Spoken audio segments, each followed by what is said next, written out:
आयुर्वेद में बहुत बड़े बड़े रिसर्चर हुए हैं अपने, जिनके बारे में बहुत लोगों को कोई जानकारी नहीं। उनमें एक ऋषि थे, बड़ी इंटरेस्टिंग सी बात आपको आज बताता हूँ। बिल्कुल। एक ऋषि थे जिनका नाम था व्याड़ी ऋषि।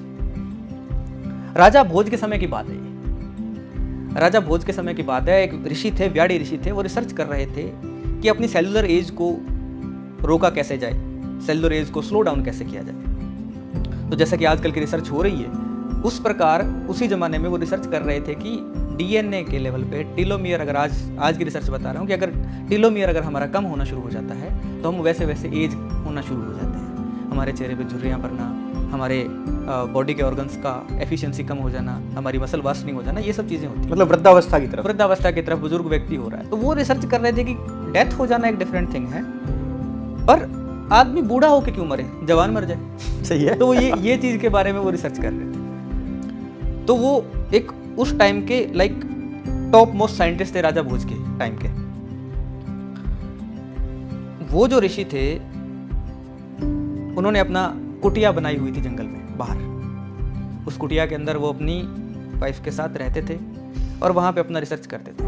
वो ये चाहते थे कि कैसे ना कैसे करके मैं सेलुलर एज को रिड्यूस कर दूं, सेलुलर एज को कम कर दूं, सेल्स को रिजुएट कैसे कर पाऊं, रिजुएशन का प्रोसीजर कैसे शुरू करूं। तो जो वो रिसर्च कर रहे थे उनमें बहुत सारा टाइम एफर्ट वो डाल रहे थे। राजा की भी सहायता उनको शुरू अवस्था में मिली, लेकिन एक समय आया कि वो अपना रिसर्च करते गए, रिसोर्सेज को यूज़ करते गए और उनका रिसर्च एंड की तरफ जा रहा था, पर वो कहीं कंक्लूड नहीं कर पा रहे थे उस चीज़ को, वो कोई बंद नहीं कर पा रहे थे, वो उस चीज़ को, उस रसायन को सिद्ध नहीं कर पा रहे थे। देहवेद की जो क्रिया आयुर्वेद के अंदर रसशास्त्र में नागार्जुन आदि ऋषियों ने वर्णन की है, वो देह वेद का उपयोग करना चाहते थे बॉडी को स्टेबलाइज करने के अंदर, सेलुलर एज को रिड्यूस करने के अंदर, सेलुलर एज को बढ़ने से रोकने के लिए। तो जब वो ये रिसर्च कर रहे थे, उन्होंने बहुत हजारों बार इसका रिसर्च करने की कोशिश की, पर कुछ ऐसा हो रहा था उस रिसर्च के अंदर, उस वातावरण के अंदर, कि उनका रिसर्च कामयाब नहीं हो रहा था। उनके जो पाक लक्षण आने चाहिए थे वो नहीं आ रहे थे। अगर उस रसायन का पाक लक्षण आ जाता तो उनका रिसर्च सक्सेसफुल हो जाता। पाक लक्षण मैंने, पाक लक्षण एक पाक शास्त्र का शब्द है। जैसे आप सब्जी बनाते हैं, छोंक लगाते हैं, तो उसके अंदर एक पकने के बाद एक विशेष प्रकार की खुशबू आपको आती है। ये बहुत तैयार है। अब ये चीज़ तैयार है, अब ये चीज़ पक गई है, अब ये चीज़ रेडी टू कंज्यूम है। अच्छा, उसकी एक परीक्षा है कि ये तैयार, परीक्षा है कि वो तैयार हो गया। ठीक है। तो उसकी एक परीक्षा थी कि वो स्वर्णिम आभा युक्त लिक्विड बन जाएगा। ओके। वो गोल्डन कलर का वो एक लिक्विड तैयार होगा उसमें। तो उन्होंने पहले उसको फिलोसफाइज किया था, उन्होंने उसको नोट डाउन किया था, उन्होंने उसको लिखा। पहले उन्होंने एक पूरी बुक लिखी कि मैं कैसे कैसे इस रिसर्च को कंप्लीट करूंगा, कैसे कैसे रिसर्च को डीपली फिलोसफाइज उन्होंने पहले किया, उसके बाद उसके ऊपर रिसर्च करना चालू किया। जब वो बहुत बार अपना प्रयास कर चुके, बहुत बार अपना रिसर्च कंडक्ट कर चुके, लेकिन वो पाक लक्षण नहीं आए। ऋषि बेचारे थके, परेशान, उन्माद की अवस्था में, अनुत्साहित, विषाद की अवस्था में वहाँ बैठे हुए थे। और उनके मन में ये विचार आए कि शायद मैं एक कैपेबल आदमी नहीं हूँ, मैं एक कैपेबल पर्सन नहीं हूँ। जैसा कि हम सबके साथ भी होता है, जब हम कोई चीज़ को बहुत करने की कोशिश करते हैं, शिद्दत से जब करते हैं, तो वो अगर चीज़ ना हो सकती है तो हमारे मन में ये विचार आता है कि हम किसी काम के नहीं, हम योग्य नहीं। वो टॉप लेवल के साइंटिस्ट थे, पूरी दुनिया को उन पे भरोसा था, उनके राजा को उन पे भरोसा था, लेकिन जब उनका एक्सपेरिमेंट बार बार फेल होने लगे तो सबने साथ छोड़ दिया उनका। सब राज का जो उनको रिसर्च की फंडिंग आती थी राजा की तरफ से, वो भी बंद हो गई। वो एक दिन ऐसे बैठे हुए, परेशान, हताश बैठे हुए थे और वो नदी की तरफ चले गए, अपनी उस फिलोसफी की बुक को लेके, जिन्होंने जो फिलोसफाइज किया था उस चीज़ को लेके। नदी पे पहुंचे, नदी की बहती धार को देख रहे थे। उसी के साथ उनको समय का प्रवाह भी नजर आ रहा था कि ऐसे ही जिस प्रकार से ये धारा चल रही है, मेरा समय भी गया और एक समय में मैं भी इसी धारा में विलीन हो जाऊंगा, नष्ट हो जाऊंगा। जो मैं चीज़ करना चाहता था, जो मैं जगत का भला करना चाहता था, जो मैं विश्व को देना चाहता था, वो मैं नहीं दे सकता, मैं कैपेबल नहीं। तो बड़ा दुख भरे हृदय के साथ उन्होंने एक एक ताड़ पत्र को नदी में फेंकना चालू किया, नदी में प्रवाहित करते गए। साथ में उनकी आंखों से आंसू झर रहे थे और साथ में उसी नदी की धारा में वो ताड़ पत्र झर रहे थे उनके हाथों से।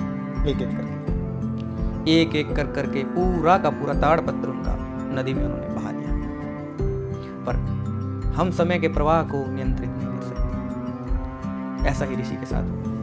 कहते हैं कि the darkest hour is before sunrise. सूर्योदय से पहले का जो समय होता है वो सबसे काला समय होता है, रात्रि का अंधकार, वो सबसे ज़्यादा अंधकार में होता है। तो जब हमें जीवन में हर प्रकार से डिफीट मिलने लग जाए, हर प्रकार से हमें निराशा मिलने लग जाए, वही सही समय है आपके सफल होने का। उसी के बाद ही आप सफल हो। तो जैसे ही उन्होंने पूरा ग्रंथ प्रवाहित कर दिया, ग्रंथ को नदी में डाल दिया, तो कुछ ही आगे एक उस नगर की प्रसिद्ध वैश्या स्नान कर रही थी, नहा रही थी। उसी नदी की धार में वो नगर वधू अपना शाम का समय बिताने के लिए आई हुई थी, स्नान आदि करने के लिए आई हुई थी। तो जब उसने वो ताड़पत्र धारा पे चलते हुए देखे, नदी की कोई बहुत तेज धार नहीं रही होगी, जब उसने ताड़पत्र उनको आते हुए देखा, तो उस समय संस्कृत की लिपियों के अंदर वर्णित श्लोकों को उन्होंने जब देखा, उसको ये लगा कि आज के समय में अगर कोई इतना पढ़ा लिखा है तो वो ये कार्य क्यों कर रहा है, वो अपनी विद्या का इस प्रकार से अपमान क्यों कर रहा है, बहा रहा है नदी में, उसको नदी में क्यों बहा रहा है। ईश्वर की करनी, उसने वो सारे ताड़पत्र को कलेक्ट कर लिया, अपने पास संग्रहित कर लिया और नगर में उनको ले गई। आसपास के अपने नौकरों चाकरों से, अपने जानने वालों से उसने पूछा कि ये मुझे ताड़पत्र ऐसे मिले हैं, तो क्या हमारे आसपास कोई बहुत बड़ा रिसर्चर रहता है। तो लोगों को याद आया कि एक ऋषि थे, एक बड़े रिसर्चर थे, जिन्होंने बहुत समाज कल्याण का कार्य किया था। जब अकालें पड़ी तो उन्होंने अपनी विद्या के दम पे, अपनी एजुकेशन के दम पे पूरे राज्य को अकाल से निकाला। नई जड़ी बूटियों का उन्होंने प्रयोग करके हमारी सब प्रकार के रोगों को दूर किया था। लेकिन आज वो कहीं गुमनामी में जी रहे हैं, हमें नहीं पता वो कहाँ पे। जैसे जैसे उनके बारे में खोज खबर करवाई गई तो पता चला कि एक गाड़ी नाम के ऋषि यहाँ रहते हैं। अगले दिन सांझ के समय वही वैश्या वो सारे ताड़पत्रों को एक बड़े ही सम्मान के साथ एक कपड़े में लपेट के एक थाली में, सोने के थाल में रख के उस ऋषि के पास गई। हे ऋषिवर, मैं इस नगर की नगर वधू हूँ, मैं इस नगर की वैश्या हूँ। मुझे ये ताड़पत्र नदी में नहाते वक्त प्राप्त हुए। जब मैंने इसके बारे में पता किया तो पता चला कि ये आपकी लिखी हुई पुस्तक है, ये आपका लिखा हुआ ग्रंथ है। मेरे में इतनी बुद्धि नहीं है, मेरे में इतनी समझ नहीं है कि मैं इनको समझ सकूं। फिर भी हे ऋषिवर, मुझ पे करुणा करें, मुझे ये बताएं कि ये क्या है और ये नदी में क्यों तैर रहे थे, नदी में इनको किसने प्रवाहित किया। तो ऋषि शांत होकर बैठे हुए थे, उनकी आंखों से 2 आंसू टपके और ऋषि ने कहा कि ये ताड़पत्र अवश्य ही मेरे हैं देवी, मैंने ही इनको लिखा था, पर जब मैंने इसका प्रयोग किया, इसके उपयोग किए तो मैं सफल नहीं हो पाया और अब मेरे पास इनको करने के लिए धन भी नहीं है। तो मैंने इनको नदी में प्रवाहित करना उचित समझा, मैंने नदी में फेंकना उचित समझा है। तो हर पढ़ा लिखा इंसान बुद्धिमान हो ये आवश्यक नहीं है और हर बुद्धिमान व्यक्ति जो है वो पढ़ा लिखा हो ये भी आवश्यक नहीं है। वो वैश्या थी पर वो बुद्धिमान थी। उसने कहा कि ऋषिवर, अगर आपने, इतने बड़े रिसर्चर ने कुछ लिखा है, कुछ फिलोसफाइज किया है, कुछ एक्सपेरिमेंट करने की सोची है, तो आप गलत नहीं हो सकते। ये समय का फेर है, कृपया करके इस चीज को, इस एक्सपेरिमेंट को आप फिर से करें। तो ऋषि ने फिर से वही बात कही कि मेरे पास धन, तन और मन तीनों का अभाव है। अब मेरा मन विषाद युक्त है, मेरे पास धन नहीं है और अब मैं बूढ़ा हो रहा हूँ, तो मेरा तन में भी उतनी शक्ति नहीं है कि मैं इस लेवल के एक्सपेरिमेंट्स को पूरा कर सकूं। तो उसने कहा कि हे ऋषिवर, मन में आपके उत्साह ईश्वर देंगे, धन, जितना मेरा धन है मैंने बहुत विभिन्न प्रकार से इसको कमाया है, ये मैं आपको समर्पित करती हूँ कि आप राज्य के, देश के, दुनिया के, विश्व के कल्याण के लिए इसका उपयोग कर सकें। इतनी भलाई उस वैश्य के मन में क्यों आई? जैसा कि मैंने कहा कि हर बुद्धिमान व्यक्ति पढ़ा लिखा होना जरूरी नहीं है, वैसे ही उसको ये बात समझ में आ गई थी कि जिस देह के ऊपर मैं व्यापार कर रही हूँ ये भी एक दिन नष्ट हो जाएगी। तो जैसे उसको ये समझ आई, जैसे उसको ये ज्ञान हुआ, उसको लगा कि मेरा बनाया हुआ धन मेरे किसी काम नहीं आ पाएगा, ये शरीर नष्ट है, होने वाला, ये हो जाएगा। अंतिम समय कम से कम जो मैंने धन अर्जित किया है उसका लोक कल्याण में उपयोग हो जाए, तो कम से कम इस पाप से मुक्त हो सकूंगी कि मैंने ये धन कैसे अर्जित किया है। तेरा तुझको सौंपते क्या लगे है मेरा। वही नगर का धन उन्होंने विभिन्न प्रकार के कुरूप कार्यों से जो अर्जित किया था, वही सबसे सुंदरतम कार्य में उसने लगाने की कोशिश की। तो ऋषि के मन में फिर से एक बार वापस से वो प्रयोग करने की, वापस से देह वेद करने की इच्छा उत्पन्न हुई। ऋषि को उत्साह आया, ऋषि ने दोबारा उस चीज़ को एक्सपेरिमेंट करना स्टार्ट किया। तो जब एक्सपेरिमेंट कर रहे थे, साथ साथ वो साधना भी कर रहे थे, ध्यान भी कर रहे थे, उस ताड़पत्रों का विभिन्न प्रकार से बार बार वो अध्ययन भी कर रहे थे कि कहाँ गलती हुई है, कहाँ ऐसा हुआ है कि मैं कहाँ चूक गया हूँ जो मेरा ये प्रयोग सफल नहीं हुआ। अब जो डीएनए की बात की, मैं उसको अभी बताने जा रहा हूँ। तो उन्होंने उस ग्रंथ में एक शब्द लिखा था रक्ताम्लक, जिसका संस्कृत से हिंदी में विच्छेद करके अनुवाद करें तो दो अर्थ बनते हैं उसके। पहला उसका अर्थ बनता है लाल रंग का आंवला, रक्त आम्लक, और दूसरा उसका अर्थ जो है वो बनता है ब्लड का एसिड, एसिड ऑफ ब्लड, अम्ल, रक्त का जो अम्ल है वो दूसरा उसका अर्थ बनता है। तो ऋषि हर बार उस प्रयोग में जहाँ पे रक्ताम्लक आ रहा था, उस समय लाल आंवले का स्वरस जो है वो प्रयोग कर रहे थे, लाल आंवले के रस को वहां डाल रहे थे। तो जैसे ही उनको पाक लक्षणों का, जहाँ पे बार बार एक्सपेरिमेंट फेल हो रहा था, वहां पे वो ऋषि वही स्थिति वापस आ गई और ऋषि को ये बात का आभास हुआ। अंदर तपस्या बैठे कर रहे थे, वो बाहर भागे, बहुत जोर से उन्होंने दौड़ लगा दी अपने उस पात्र की तरफ जहाँ पे उनका रसायन तैयार हो रहा था। तो जैसे ही वो दौड़ के वहां पे जाने लगे तो उनकी कुटिया में से एक लकड़ी निकली हुई थी जो उनके माथे पे उनको चीर दिया। ऋषि को इस बात का कोई आभास नहीं था, कोई ज्ञान नहीं था, ऋषि को इसके बारे में कुछ भी पता नहीं था कि उनके सर में इतनी चोट लग गई है कि रक्त बह रहा है। एक्साइटमेंट, इतनी एक्साइटेड ऋषि हो गए क्योंकि हर बार वही एग्जैक्ट पिन पॉइंट था जहां पे ऋषि फेल हो रहे थे। तो ऋषि जब गए वहां पे, जब उन्होंने पात्र को देखने की कोशिश की तो उनका ब्लड उसके अंदर गिर गया, पात्र के अंदर, और वहीं वो प्रक्रिया पूर्ण हो गई। वो डीएनए का उसको शायद डेटा चाहिए था कि किस इंसान की मुझे सेलुलर ग्रोथ को रोकना है। वो जैसे उसको डेटा मिला, वो स्वर्णिम आभा युक्त पात्र, जो पाक लक्षण, जो पाक के लक्षण उसमें आने थे, वो आ गए। वो ऋषि खुद जार जार रो रहे उसको देखे, आनंद की अनुभूति उनको हो रही।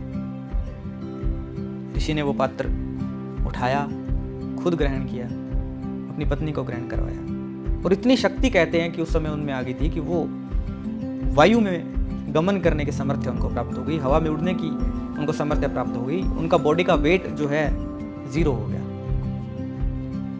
तो जैसे ही उनका बॉडी का वेट 0 हो गया, उनमें वो वापस युवावस्था में आकर्षक ऋषि जो प्राप्त हुए, उन्होंने कहा कि इस जो मेरा प्रयोग है, इसका एकमात्र अगर कोई इसका मुझे आभार करना चाहिए तो वो वैश्य है जिसके पास मुझे जाना चाहिए, उसको भी मुझे ये अमृत प्रदान करना चाहिए ताकि उसकी काया जो है स्थिर हो जाए। वो उस वैश्या के पास गए तो वैश्या को कहा कि हे देवी, मैं आपके लिए अमृत लाया हूँ, मेरा रसायन सिद्ध हो गया है, इससे आप चिरकाल तक युवा रहेंगी, आप स्वस्थ रहेंगी। तो वैश्या ने फिर हाथ जोड़ के प्रणाम की ऋषि को और कहा कि हे ऋषिवर, जो आप रसायन लाए हैं ये मेरी देह को स्थिर कर देगा, लेकिन देह, अंतिम देह का जो पतन है वो होना ही होना है। अंतिम सत्य मृत्यु है, मरना सबको पड़ेगा, और इस देह से मैंने खूब पाप का भोग कर लिया है। अब मैं अपनी सामान्य गति को प्राप्त करते हुए मोक्ष की तरफ बढ़ना चाहती हूँ। वो चाहती नहीं, मुझे ज्ञान चाहिए, मुझे देह स्थिर नहीं करनी। उन्होंने डिनाई कर दिया उस चीज़ को, मना कर दिया कि हे ऋषि, मुझे नहीं चाहिए। तो फिर उन्होंने प्रार्थना की कि हे ऋषि, आप जो ये रसायन है आप हमारे राजा को जरूर दें, क्योंकि बहुत बड़े प्रतापी राजा हैं और पूरी प्रजा का बहुत ध्यान रखते हैं। अगर वो चिरकाल तक युवा रहेंगे, हेल्दी रहेंगे, फिट रहेंगे, तो बहुत लंबे समय तक प्रजा का अच्छे से पालन पोषण कर सकेंगे, अच्छे से प्रजा की सार संभाल कर सकेंगे। तो ऋषि ने उसकी बात मानते हुए वायु मार्ग से गमन किया राजा के महल के ऊपर। राजा शाम का समय था, राजा टहल रहे थे। तो जैसे ही राजा टहल रहे थे तो ऋषि ने कहा कि हे राजन, मैं आपके लिए वो जो पात्र था वो ला रहा था, लेकिन वो रसायन जो है वो नष्ट हो गया, परंतु अब भी मेरे मुख के अंदर उसके कुछ कण, कुछ अवशेष हैं। आप मुख खोलें, मैं उसमें थूक दूंगा, वो कण आप में प्रवेश कर जाएंगे और आप भी दीर्घजीवी, चिरायु, स्वस्थ हो जाएंगे। तो राजा के मन में संकोच आ गया। उन्होंने सोचा कि मैं मुख में कैसे थुकवा लूं अपने, मेरे मुंह में कोई थूके तो कैसा लगेगा, मैं राजा। जैसे उनके मन में ये विचार आया उन्होंने एक बार तो मुंह खोल दिया कि ऋषि की आज्ञा थी, ऋषि की आज्ञा को मना कैसे करता। पर जैसे ये विचार आया तो उन्होंने अपने मुंह को साइड कर लिया, मुंह को फेर लिया, और जो उन्होंने थूका था ऋषि ने वो जमीन पे गिर गया। और जहाँ पे गिरा, कहते हैं कि वहाँ जो जितनी क्षेत्र में वो गिरा था वो पूरा स्वर्णिम हो गया था, वो पत्थर भी सोने में तब्दील हो गया था, बदल गया था। राजा को बड़ा दुख हुआ कि हे ऋषि, मुझसे पाप हो गया, मुझसे गलती हो गई, कृपया करके एक बार और आप मुझे अपनी कृपा प्रदान करें। तो वही फिर ऋषि ने वही कहा कि समय के भाव को ना मैं टाल सकता हूँ ना तुम, अवसर निकल चुका है। अब अवसर निकल चुका है, अब आप मौका चूक चुके हैं, अब हमें प्रस्थान करने की आज्ञा दें। तो ऋषि ये कहते हुए प्रजा के कल्याण का संदेश देते हुए और आसमान में विलीन हो गए। ये थी उस एक रिसर्चर की कहानी, ये थी आयुर्वेद के उस साइंटिस्ट की कहानी जिसके बारे में भारत के भी अधिकांश लोगों को नहीं पता, और आयुर्वेद का अध्ययन करने वाले बहुत कम लोगों को इसके बारे में पता है।